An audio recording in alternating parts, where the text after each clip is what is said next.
बिस्मिल्लाहिर्रहमानिर्रहीम। अस्सलाम वालेकुम स्टूडेंट्स, मैं करता हूँ आप लोग खराफत के साथ होंगे। बच्चे, आज की इस पर्टिकुलर वीडियो के अंदर हम लोग topic wise past paper MDCAT chemistry की जो सीरीज़ स्टार्ट किए हुए हैं उसमें second topic that is about limiting and excess reactant. बच्चे, इसको लेकर जितने भी 2010 से लेकर 2024 तक एमसीक्यूज़ पूछे जा चुके हैं, इंशाल्लाह हम लोग उन तमाम एमसीक्यूज़ को जो है वो डिस्कस करेंगे। और ये तमाम के तमाम एमसीक्यूज़ जितनी भी कंडक्टिंग बॉडीज़ हैं उनमें से लिए गए हैं पास पेपर्स में से। बच्चे, क्वेश्चन नंबर 1 है यहाँ पर, व्हेन 8 ग्राम मीन टू से कि 4 moles of H2 reacts with 2 moles of O2, how many moles of water will be formed. बच्चे, याद रखिएगा कि जब भी इस तरह का क्वेश्चन आए कि आपके पास दोनों रिएक्टेंट के मोल्स या मैसेज गिवन हों, तो सबसे पहले ना आप लोग लिमिटिंग रिएक्टेंट को आइडेंटिफाई कर लेते होते हैं। अगर तो वहाँ पर लिमिटिंग रिएक्टेंट होगा तो फिर उसके साथ कंपैरिजन कर लेते हैं, अदरवाइज़ आप लोग वैसे ही उसको आंसर करने के काबिल हो सकते हैं।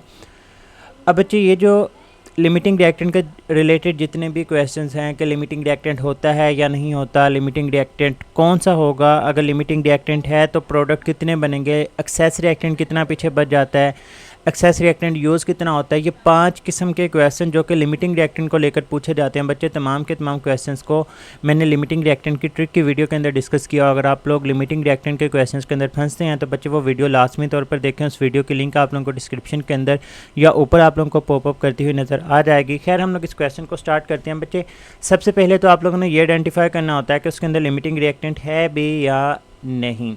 बच्चे, इस तरह की चीज़ को आइडेंटिफाई करने के लिए आप लोग क्या करते हैं, आप लोगों को सबसे पहले तो लिमिटिंग रिएक्टेंट के क्वेश्चंस के लिए बैलेंस केमिकल इक्वेशन पता होनी चाहिए। अब बच्चे, यहाँ पर हाइड्रोजन और ऑक्सीजन को मिलाकर वाटर की बात हो रही है, तो हम लोग लिखेंगे 2H2 + O2, ये मिलकर क्या बना देते हैं 2H2O।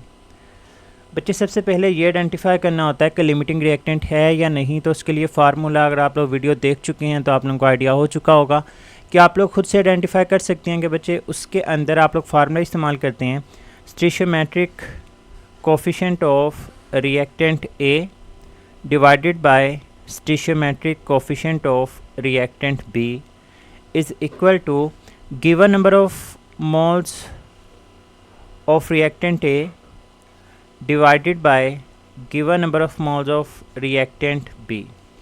अब बच्चे, स्टोइचियोमेट्रिक कोफिशिएंट का मतलब ये होता है कि आपके पास बैलेंस केमिकल इक्वेशन के अंदर कितने कितने नंबर ऑफ़ मोल्स हैं। अगर मैं हाइड्रोजन को A कंसीडर कर लूँ और O2 को B कंसीडर कर लूँ, आपकी अपनी मर्ज़ी है, चाहे बी को ए कंसीडर, O2 को ए कंसीडर कर लें, चाहे H2 को, आंसर दोनों केसेस में बच्चे सेम ही आ रहा होगा।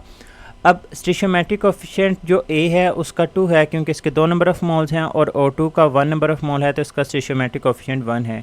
तो हम लोग यहाँ पे लिखेंगे 2 / 1 is equal to given number of moles. बच्चे, आपको नंबर ऑफ़ मोल्स दिए कितने गए, हाइड्रोजन के जो नंबर ऑफ़ मोल्स आपको क्वेश्चन के अंदर गिवन है दैट इज़ 4 मोल, और O2 के जो नंबर ऑफ़ मोल्स गिवन है दैट इज़ 2 मोल। तो बच्चे, यहाँ पर हम लोग 4 / 2 लिखेंगे। तो 4/2 अगेन आपके पास आंसर 2/1 आएगा, और यहाँ पर भी 2/1। तो दोनों साइड के ऊपर आपके पास आंसर जो है वो सेम आ रहा है। और बच्चे, मैंने आपको ये चीज़ बताई थी कि आंसर दोनों तरफ सेम हो तो इसका मतलब ये होगा कि यहाँ पर कोई भी लिमिटिंग रिएक्टेंट जो है वो मौजूद नहीं है। बच्चे, जब लिमिटिंग रिएक्टेंट नहीं है तो फिर आप लोग दोनों रिएक्टेंट्स में से किसी भी रिएक्टेंट का प्रोडक्ट के साथ कंपैरिजन करें तो आपके पास आंसर निकल आएगा। फॉर एग्ज़ाम्पल, अगर हम लोग हाइड्रोजन की बात करते हैं और इसका कंपैरिजन करें वाटर के साथ। अब बच्चे, according to balanced chemical equation, आपके पास अगर हाइड्रोजन के 2 मोल्स होते थे तो आपके पास वाटर के भी कितने मोल्स बनते थे, 2 मोल्स बनते थे। अब गिवन डाटा के अकॉर्डिंग अगर आपके पास हाइड्रोजन के 4 मोल्स हैं तो बताएं फिर वाटर के कितने मोल्स बनेंगे। तो सिंपली बच्चे क्रॉस मल्टीप्लाई करें, 2 को x से मल्टीप्लाई कर दें तो ये 2x आ जाएगा, इज़ इक्वल टू 4 × 2, ये आपके पास 8 आ जाएगा, and x is equal to 8/2 आपके पास आंसर 4 आ जाएगा। तो बच्चे, यहाँ पर राइट ऑप्शन आपके पास 4 बनेगा। और अगर इसका मैं O2 के साथ कंपैरिजन करवा दूँ, O2 और वाटर का, तो फिर बच्चे according to balanced chemical equation अगर आपके पास O2 का 1 मोल है तो वाटर के 2 मोल्स बन रहे हैं। अब गिवन डाटा अगर O2 के 2 मोल्स हैं तो बताएंगे कितने होंगे। तो बच्चे सिंपली क्रॉस मल्टीप्लाई कर लें, 1 × x x ही आएगा, और 2 × 2 4 मोल। अगेन आपके पास आंसर कितना आएगा, 4 ही आ रहा होगा। नेक्स्ट बच्चे, हमारे पास क्वेश्चन नंबर 2 है। इसमें आपको एक बैलेंस केमिकल इक्वेशन ऑलरेडी दे दी गई। कहते हैं consider the above chemical reaction आप लोगों ने ये अमाउंट गिवन है, आप लोगों को XCF6 की अमाउंट भी गिवन है और SiO2 की अमाउंट भी गिवन है। To form the product select the limiting reactant. बच्चे सबसे पहले तो आप लोगों ने लिमिटिंग रिएक्टेंट आइडेंटिफाई करना है। अब बच्चे यहाँ पर देखें, सबसे पहले जब भी लिमिटिंग रिएक्टेंट का क्वेश्चन आता है ना, तो आप लोग तो पहले ये चेक करते होते हैं कि लिमिटिंग रिएक्टेंट है भी या नहीं। अब अगर आप क्वेश्चन को देखें तो आपकी एक चीज़ तो क्लियर हो जानी चाहिए कि इसके अंदर लिमिटिंग रिएक्टेंट लाजमी तौर पर मौजूद है, क्योंकि ऑप्शन जितने भी दिए गए उनके अंदर उसने लिमिटिंग रिएक्टेंट का जिक्र किया है। या तो लिमिटिंग रिएक्टेंट XCF6 होगा या फिर SiO2 होगा। इसका मतलब आपको ये वाला फार्मूला अप्लाई करने की ज़रूरत नहीं है, चेक करना पड़ेगा ही नहीं आप लोगों को कि वहाँ पर लिमिटिंग रिएक्टेंट है या नहीं। एग्जैक्ट आप लोग फार्मूला लगाएं ये चेक करने के लिए कि कौन सा लिमिटिंग रिएक्टेंट है। तो बच्चे ये चीज़ चेक करने के लिए हम लोग कौन सा फार्मूला लगाते हैं? हम लोग फार्मूला लगाते हैं given number of moles divided by stoichiometric coefficient of reactant, जिस भी रिएक्टेंट की जो है वो हम लोग बात कर रहे होते हैं। अब बच्चे सबसे पहले तो ये देखें, आपको यहाँ पर मोल्स नहीं गिवन, आप लोग मैसेज से मोल्स को कैलकुलेट कर लेंगे। लाइक XCF6 के अगर मैं मोल्स निकालना चाहूँ तो moles is equal to given mass divided by molar mass. बच्चे इसका जो गिवन मैस है दैट इज़ 122.6 डिवाइडेड बाय इसका जो मोलर मैस होता है XCF6 का आप लोगों को क्वेश्चन के अंदर ही गिवन है दैट इज़ अबाउट 245.3। बच्चे अप्रोक्सीमेटली डबल है तो ये हमारे पास आ जाएगा 1/2। ये इसको सॉल्व कर ले तो ये हमारे पास आ जाएगा बच्चे 0.5। दूसरी तरफ अगर हम लोग SiO2 की बात करते हैं तो बच्चे इसमें गिवन मैस है आपको 60 ग्राम डिवाइडेड बाय इसका जो मोलर मैस होता है वो भी आपको गिवन है दैट इज़ 60। तो 60/60 आपके पास आंसर आया 1। अब ये आप लोग फार्मूला अप्लाई करेंगे given number of moles divided by stoichiometric coefficient, जिस दोनों में से जिसका आंसर कम आएगा बच्चे वही आप लोगों के पास लिमिटिंग रिएक्टेंट होगा। अब इस फार्मूले को कैसे अप्लाई करूंगा ज़रा इसको ध्यान से देखिएगा, क्योंकि पेपर के अंदर ये बहुत इंपॉर्टेंट क्वेश्चन है। बच्चे सबसे पहले इसको हम लोग XCF6 के ऊपर अप्लाई करते हैं। इसके गिवन नंबर ऑफ मोल्स आपको कितने हैं दैट इज़ 1/2 या फिर 0.5। मैं यहाँ पर लिख लेता हूँ 1/2 divided by stoichiometric coefficient of reactant, मतलब बैलेंस केमिकल इक्वेशन के अंदर इसके कितने नंबर ऑफ मोल्स हैं। तो बच्चे XCF6 के आपके पास 2 नंबर ऑफ मोल्स हैं तो मैंने यहाँ पर 2 लिख लिया। अब डिवाइड को मल्टीप्लाई के अंदर कन्वर्ट करना हो तो ये बन जाएगा 1/2, मतलब आपके पास इसके जो नंबर ऑफ मोल्स हैं वो 1/4 या फिर दूसरी सेंस में आप लोग कहेंगे 0.25 है। अब मैं इसको SiO2 के ऊपर अप्लाई करता हूँ। गिवन नंबर ऑफ मोल्स जो आप लोगों को दिए गए हैं that is 1 mole divided by जो आप लोगों को बैलेंस केमिकल इक्वेशन में SiO2 के मोल हैं, कुछ भी नहीं लिखा हो, जब कुछ भी ना हो तो मीन टू से 1 होता है तो 1/1 आंसर 1 आएगा। अब दोनों में से आंसर कम आया XCF6 के लिए, इसका मतलब आपके पास जो लिमिटिंग रिएक्टेंट है वो XCF6 है, तो ये वाले दोनों ऑप्शंस तो निकल गए। अब आपने ये आइडेंटिफाई करना है कि अमाउंट ऑफ SiF4 कितनी बनती है। तो बच्चे इस चीज़ के लिए मैंने आपको बताया हुआ है कि आप लोग लिमिटिंग रिएक्टेंट का कंपैरिजन करेंगे किस चीज़ के साथ, डायरेक्टली प्रोडक्ट के साथ। अब बच्चे according to balanced chemical equation देखिए XCF6 इसके कितने मोल्स हैं आपके पास 2 मोल्स हैं, तो यहाँ पर हम लोग लिख लेते हैं 2 moles is equal to SiF4 के कितने मोल बन रहे हैं, वो आपके पास 1 मोल बन रहा है। अब बच्चे आपके पास गिवन डाटा XCF6 के आपके पास मोल थे 0.25। अब आपने ये बताना है कि ये मोल्स आपके पास कितने बनेंगे। तो बच्चे सिंपली आप लोग क्या कर लें, इसको क्रॉस मल्टीप्लाई कर लें।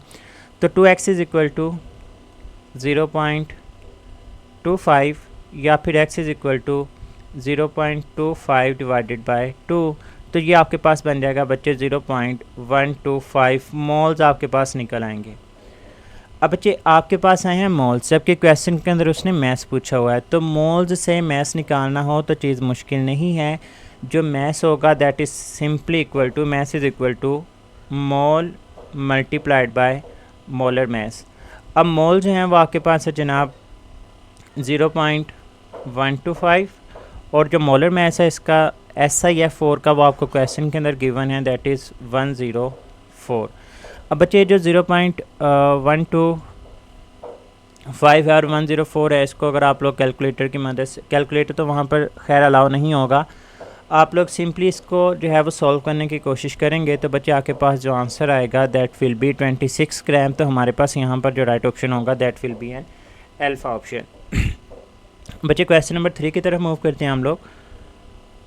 कहते हैं क्या mixture of 10 cm³ of oxygen and 50 cm³ of hydrogen spark continuously, what is the maximum theoretical decrease in volume. अब बच्चे देखें यहाँ पर हाइड्रोजन और ऑक्सीजन को स्पार्क किया जा रहा है, जलाया जा रहा है, तो 2H2 प्लस O2 ये मिलकर बनाते हैं 2H2O। मतलब ये कि ये क्वेश्चन आपको बता रही है कि अगर आपके पास हाइड्रोजन के 2 मोल होना तो ऑक्सीजन का 1 मोल लाजमी तौर पर इस्तेमाल होता है। अब बच्चे यहाँ पर आपको मोल्स नहीं गिवन, आप लोगों को वॉल्यूम गिवन है। अब according to Avogadro's law volume and number of moles are directly related to each other. मतलब जो रिलेशन वॉल्यूम का होता है वही हम लोग नंबर ऑफ मोल्स का भी डेवलप कर सकते हैं। अगर हाइड्रोजन के 2 मोल्स और ऑक्सीजन का 1 मोल चाहिए तो दूसरे अल्फाज के अंदर मैं ये कह सकता हूँ कि हाइड्रोजन का अगर 2 cm³ इस्तेमाल होगा तो ऑक्सीजन का वहाँ पर 1 cm³ इस्तेमाल हो रहा होगा। अगर इसका 20 cm³ इस्तेमाल होगा तो फिर इसका लाजमी तौर पर 10 cm³ इस्तेमाल हो चुका होगा। अब बच्चे ऑक्सीजन आपको दी ही 10 cm³ दी गई है। अब वो तो यहाँ पर सारी की सारी जब इस्तेमाल होती है तो फिर हाइड्रोजन जो यूटिलाइज़ होता है दैट इज़ 20 cm³। इसका मतलब ये दोनों रिएक्ट करेंगे और रिएक्ट करके आपको बना देंगे वाटर के मोल्स दैट इज़ 20 cm³। अब उन्होंने पूछा what is the maximum theoretical decrease in volume. आपने बेसिकली ये बताना है कि कितना वॉल्यूम जो है वो गैसेस का डिक्रीज़ हो चुका होगा, मतलब कितना जो है वो वॉल्यूम ऑफ रिएक्टेंट जो है वो यूटिलाइज़ हो चुका होगा। तो बच्चे 20 cm³ हाइड्रोजन के इस्तेमाल हुए और 10 cm³ ऑक्सीजन के इस्तेमाल हुए, तो टोटल जो आप लोगों के पास यूटिलाइज़ हुए दैट इज़ अबाउट 30 cm³। तो हमारे पास यहाँ पर जो राइट ऑप्शन होगा that is the delta option. Question number 4 है हमारे पास। For the reaction given below, आपको रिएक्शन दिया गया how many moles of N2 are required for the synthesis of 4 moles of NH3। बच्चे ये तो स्टेशियोमेट्रिक बेस्ड क्वेश्चन है, इसमें आप लोग एक तरफ N2 को रख लें और दूसरी तरफ आप लोग NH3 को रख लें। सिंपली आप लोग बैलेंस केमिकल इक्वेशन से सबसे पहले चीज़ों को चेक करें कि N2 के कितने मोल्स हैं आपके पास। बच्चे N2 का 1 मोल है तो NH3 के आपके पास 2 मोल्स बनते हैं। अब गिवन डाटा वो आपसे क्या कह रहा है, वो कहता है कि how many moles of N2 का आपको नहीं पता, required to form the 4 moles of NH3, यहाँ पर 4। बच्चे सिंपली क्रॉस मल्टीप्लाई करें, 2x is equal to 4 and x will be equal to 4/2, आपके पास आंसर आ जाएगा 2 मोल्स ऑफ N2। यहाँ पर राइट ऑप्शन जो है वो हमारे पास बीटा बन जाएगा। खैर उसके बाद हम लोग नेक्स्ट क्वेश्चन की तरफ मूव करते हैं। क्वेश्चन है हमारे पास कि एल्यूमिनियम जो है वो रिएक्ट करता है with O2 according to the following reaction. 27 gram of aluminium will react with how much of O2। बच्चे अब यहाँ पर देखें आपके पास कंपैरिजन किस किस चीज़ का हो रहा है, एक एल्यूमिनियम का और दूसरी तरफ आपके पास कंपैरिजन हो रहा है O2 का। अब बच्चे सबसे पहले तो आप लोग बैलेंस केमिकल इक्वेशन से इन्फॉर्मेशन पुट करते हैं, और कौन सी इन्फॉर्मेशन पुट करेंगे क्वेश्चन के अंदर देखें तो उसने एल्यूमिनियम का मैस दिया हुआ है। बच्चे according to balance chemical equation aluminium के हैं 4 मोल्स, एक एल्यूमिनियम के मोल का मैस होता है 27, 4 मोल का कितना होगा तो वो हो जाएगा 4 × 27। According to balance chemical equation ये आ गया 108 ग्राम। O2 को देखें, O2 के हैं 3 मोल्स, एक O2 का मैस होता है 32 और 3 का मैस हो जाएगा 32 मल्टीप्लाइड बाय 3 96 आ जाएगा, तो इसका मतलब यहाँ पर 96 ग्राम आ जाएगा।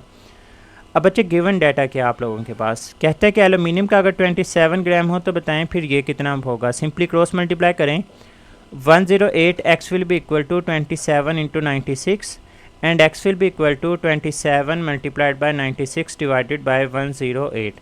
27 ये 4 से कैंसिल हो जाएगा और 4 और 96 24 के टेबल के ऊपर कट हो जाते हैं। बच्चे आंसर आ जाएगा आपके पास 24 ग्राम।